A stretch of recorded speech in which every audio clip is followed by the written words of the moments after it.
Let's imagine this. It's late and you are very tired. The road is dark and the street lights are few, if any. You will be like to be in your house, in your bed, and out of your car more than anything. You rub your eyes and turn up the stereo. You open the window for some fresh air. All of a sudden, you get blinded by high beams of streaming through your windshield. Or an animal darts out in front of your car out of nowhere. Or even worse, your tire bursts and your car sweeps off the shoulder. Driving at night can be a scary place, full of unpredictable circumstances. But it doesn't have to be, as long as you follow a few guidelines and take the necessary steps to prepare you and your car for the road at night. I myself experiencing this every day as I go out 6 a.m. in the morning and usually drive to home at night, accompanied by my vision problems. Therefore, I had done extensive research based on information I gathered from JPJ and Malaysia Ministry of Transport. Today, I'm Amirul bin Zaidi will be informing you on how to safely drive at night. First of all, to protect yourself and your passengers, there are a few steps that you can take to make your ride a smooth one when the sun goes down. First thing first, prepare your car for night driving by keeping your headlights as simple as starting by headlights clean and clear of haze, and making sure all of your lights are working properly. Having a headlight or taillight out makes it hard for other drivers to see you coming and going, thus increasing the risk of accident at night. Moreover, constant headlight use reduces accident risk. Why? You probably switch your headlight on by instinct whenever you drive at night. However, you should be also consider running your headlights whenever you take the wheels, day or night, in fair weather or full weather, if you want to optimize your ability to avoid accidents and preventing you from forget to turn on your headlights during the night. Research indicates that drivers who always drive with their headlight on reduce their risk for accident by how much? By as much as 10%. Why? Because pedestrians and other drivers simply find it easier to see cars that run their headlights, even on clear or sunny days, but depends on the weather. Headlights can also compensate for sunrise or sunset glare that can interfere with driver vision. Everything from depth perception to color recognition and peripheral vision are affected when it's dark. So no matter how, headlights will always help you to drive more safely at night, and things don't improve as we age. Drivers at age 50 may need twice as much light to see efficiently as a 30 years old. According to the National Safety Council, which states that the rate of traffic death is 3 times greater at night than during the day. Simply put, a lack of light and compromised vision can make the road a very dangerous place and can cause accident or fatality. Games. Nowadays, almost all people playing games, right? Which, it doesn't matter. Even my moms play games too, such as Candy Crush. But those kind of game is typical, and to be honest, it's not controversial as what I'm going to take you guys. What I'm going Have you heard of God of War, Mortal Kombat, Injustice, GTA, Call of Duties, and other R-rated games? If you guys know some of these games, I'm pretty sure that you know what I'm going into. R-rated games are actually fun to some extent, but this game actually kind of too violent to be played in this generation. It's R-rated, so what do we expect, right? So, but usually it's mind-blowing, I mean the violence, because it's actually far more worse than we can imagine. It is my concern regarding to this particular topic. Therefore, I, Muhammad Daniel bin Muhammad Salim, would like to talk about violence in video games for youngsters. So, there are many type of genre when it comes to there are many type of genre when it comes to games. There is action, adventure, simulation, and others. But I'm about to focus on is not the genre, but the content inside the game. Even though most of brutal or violence games are R-rated, those games are also available in Play Store, App Store, and other platforms that can give us access to download and play it. Therefore, youngsters are also able to download and play those kind of games. For obvious reason, it is not suitable for youngsters. Don't you think it's kind of weird and inappropriate to play the games for youngsters and or even older people? It's okay if you want to play it for fun, but embrace it. Embrace violence. That would actually lead to something bad, I guess. My first point is, I think it is reasonable to put a strict age restriction for this kind of game to avoid youngsters have the access to the game. But as for the developer, I think they should reduce the amount of violence in developing games to avoid being banned. Youngsters will easily influenced by what they do, hear or watch every day. So it will be the best for us to prevent them from thinking violence behavior is fine. If the developer don't want to reduce the violence in the game, the chances of the game being banned is quite high. Actually, I found an article about this. So the article is from Video Games Chronicle website, and the title is the Callisto Protocol cancelled in Japan after developer decide to against the cuts published by Andy Robinson. It said that Japan CERO rating system has apparently deemed the games to excessive gory. However, while striking distance could have presumably chosen to alter or censor the content in order to satiate CERO, it has chosen not to. Video games are rarely banned in Japan because the country is widely known in developing games. So I think the games might be too violent to be played. Therefore, Japan banned the game. So I think that's all from me. Thank you. Today, I'm going to ask you a simple question.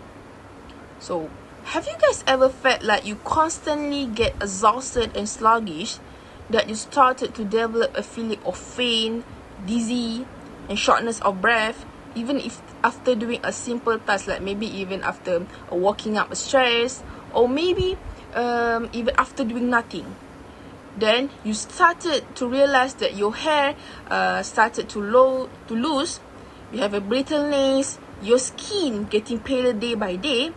And if you can relate to the conditions that I have mentioned just now, then you might have the symptoms of anemia. And what's worse, that these symptoms can actually lead to death if it is left untreated. Hello everyone, my name is Nuri Amanina binti Muhammad Nazri, and for today I'll be sharing with you on what are the causes of anemia. So, according to the World Health Organization (WHO), anemia is a condition where there are a few red blood cells or too little hemoglobin in our blood. And for anemia, there are actually a few types of anemia that I have found by doing a research, which is iron deficiency anemia, aplastic anemia, sickle cell anemia, thalassemia, as well as vitamin deficiency anemia. And anemia itself is actually a worldwide issue that mentally affects women and young children. And in order to prove this statement, let's refer to the statistics that I have referred, which is from the World Health Organization, the statistic shows that the anemia mainly affects 36.5% of pregnant women, 29.6% in non-pregnant women, and lastly, 42% of children under the age of 5 all around the world. So from this statistic, we can see how almost half of the children population all around the world has been diagnosed with an anemia. Therefore, identifying the causes of anemia itself is essential in order to prevent the recurrence, which can lead to severe condition. Now that you have understand what is anemia, let's move on to the causes of anemia. Firstly, iron deficiency anemia. So iron deficiency anemia can actually caused by the excessive blood loss. As according to a 2015 article published in the Lancet Trusted Source, around 1/3 world's population has a form of anemia, and blood loss is frequently the root cause of iron deficiency anemia. And iron deficiency anemia is actually the most prevalent type of anemia, when the low blood iron levels brought on by blood loss can actually result in anemia. So for blood loss, I have done a research and found out that there are a few types of blood loss that can cause anemia, and the first one is actually acute blood loss. So acute blood loss can be brought on by trauma, childbirth, including a surgery. And for chronic blood loss can also lead to anemia. And for chronic blood loss, it actually can be caused by diseases like endometriosis, cancer, or tumor, as well as illnesses like stomach ulcers. Therefore, if someone already have this condition, this severe condition that I have mentioned just now, like cancer or stomach ulcer, then they started to develop anemia, they are the kind of categories that they're at a very high risk will lead to death. I mean that they have the possibility to get to death if their anemia is left untreated.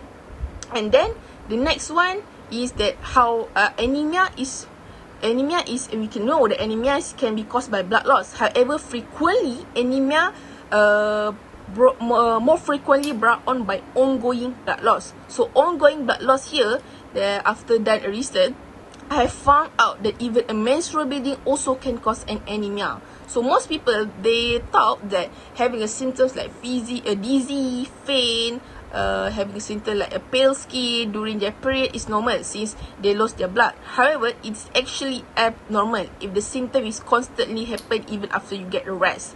So actually, heavy menstrual bleeding can also lead to anemia. So how it is for us to identify whether we have a heavy menstrual bleeding or normal menstrual bleeding is by relating yourself to the condition that I'm going to mention, which is if you need to change your pad like every less than 2 hours, and then you realize that you release a clot which is a size is a quarter or larger, then you might actually have the symptoms of heavy menstrual bleedings.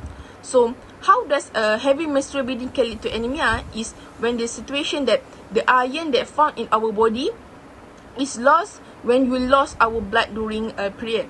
So someone might develop iron deficiency anemia if the nutritional iron that we consume somehow doesn't replenish the iron that we lost during our period.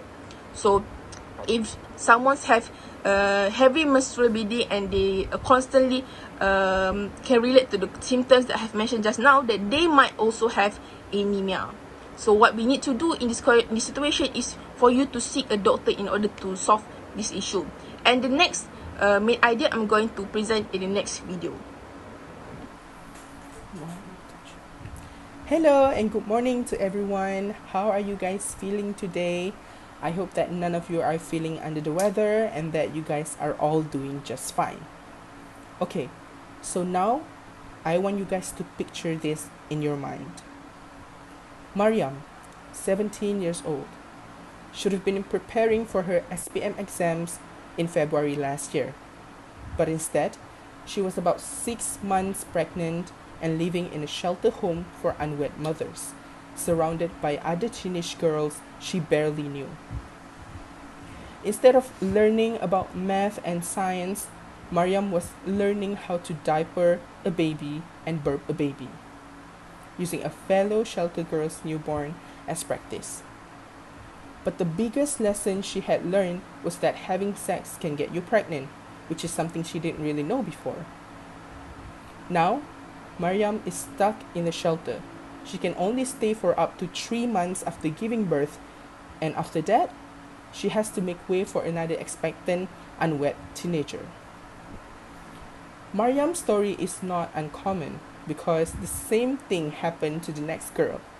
Sarah, 14 years old, didn't learn sex education from a book either. Instead, at 12 years old, she learned about sex from a 17 years old boy she met online. This boy had taught her everything about sex except the part where she could get pregnant. Now, Sarah, who looks like a child herself, and yet she brought a child into this world. Both of Mariam and Sarah's story hit too close to home for me. When I was 15 years old, I had to witness one of my closest friends, Diana, losing her life slowly because of the unexpected pregnancy that happened to her. Her parents did not take the news very well and decided to stop her from going to school and force her to live with her grandparents in a different state. Ever since that incident happened, her parents made her cut ties with all of her friends, and until now, I still have no idea about her whereabouts. Diana had so much life ahead of her, but yet all of that are wasted because she were not aware of the consequences of having sex. Experts are making the case that sexual and reproductive health education should begin at a younger age so that children can benefit from it in a manner that is developmentally appropriate. Today, I, Muhammad Rahizan Mahfuz, will be informing you on the reason why sex education for children is important in Malaysia. The topic of sex education, which has been debated by a large number of individuals over the question of whether or not sex education should actually be taught in schools. This topic has been at the center of controversy for years. There has been a rise in the number of people who want their children to be educated about sexuality in school as a direct result of the exponential growth in human knowledge. The youth of today are eager to learn about all of the new things that have come into their lives, especially non-pictorial ideas such as sexuality. Although there are many people and organizations that support sexual education, there are also many who do not. While some believe that high school students are in the ideal position to teach sex education, others claim that they still lack the maturity to grasp the significance of the subject. The education of children about sexuality needs to be a collaborative effort on the part of their parents, the educational institution that they attend, and most importantly, the government and local authorities. So, why sexual education is important? There are many reasons why sexual education is essential.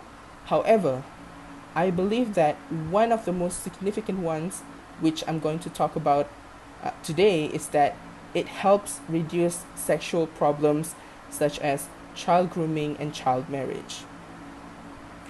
In order to tackle social problems such as sexual grooming, teenage pregnancy, child marriage, and online and offline sexual abuse, schools need to implement sexual education programs that are both thorough and reliable. It is well acknowledged that one of the factors contributing to the prevalence of child marriage in Malaysia is a lack of access to comprehensive and effective sexuality education programs. If children and young people had access to reliable and comprehensive age-appropriate reproductive health education, it is likely that many cases of teen pregnancy and child marriage could have been prevented. There were around 15,000 cases of child marriage in Malaysia that were documented between the recent years, and it was found that child marriage occurred in all categories across the country. Children do not yet have the mental capacity to handle the complexities of making important decisions on their own. They are in need of education and direction. Plus, education on sexuality has the potential to increase people's awareness of these problems. There are a lot of problems with kids getting married off too young in Malaysia. With some knowledge, they might have options to speak out about their options. All individuals must take action to protect our generations. It is important for schools, parents, family members, and society as a whole to pay attention to these issues. With that, I believe that sexual education helps reduce sexual problems such as child grooming and marriage. Thank you. Okay, hello everyone. I hope you guys are doing well and just fine. So, before I start, I want to ask you guys a question. Do you ever get called out for being who you are? Like, imagine you're just chilling, walking on the streets, and then suddenly some random people you don't know of started calling out, "Oi, I hope those ties doesn't traumatize anyone," or "Why do your body shape like a pear?" Or even, "You look beautiful if you're skinny." Or also, in another scenario, your close friends or family members started making negative comments about your sudden change of body size.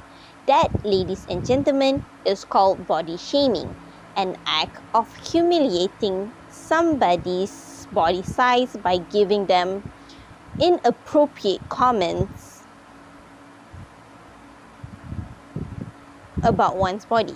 So, the scope of body shaming is wide and is not limited to only body weight. It also includes skin color, hair color, one's muscularity, facial features like pimples or moles, or any physical appearances in our body. So, you may say, "I'm thin and I'm skinny. I don't have the rights to talk about body shaming, as people always treated the petite one better." Let me tell you something. I do always get body shamed throughout my whole life, even though I'm skinny now. I do always get these negative remarks about my body throughout my whole life. Okay, so during my school years, boys will go behind me and started making noises like boom, boom, boom, boom, like the ground is shaking whenever I walk. I will also be a laughing stock for my family, for them to give negative remarks about my pimples during my school years.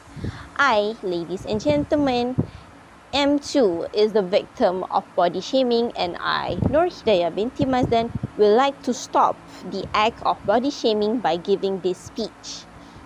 Okay, so I would like to ask you guys another question. What is the main cause for people to body shame? One of the reasons why people body shame other people is because we have a stigma on having a specific beauty standards, especially here in Malaysia. For example, in Malaysia, we consider that fair is lovely and slim is everything in this world. Okay, so don't let these statements get into you, as they are not really true. Being tan or dark skin should not be an inferiority complex to anybody, and being fair and slim doesn't make anyone more beautiful. In fact, beauty is a subjective matter. Like, real beauty comes from within. The most beautiful people in the world are those who have a good heart. Okay, many people have hurt themselves in the process of being ordinary in the eyes of the society. For example, people will eventually try to starve themselves in order for them to not get mocked for being too fat. So, in order to battle these ridiculous standards is by self-love. Try to love yourself more, appreciate your body more.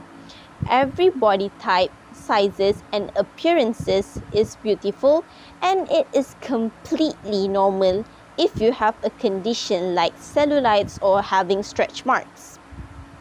So, try loving yourself by taking care of yourself.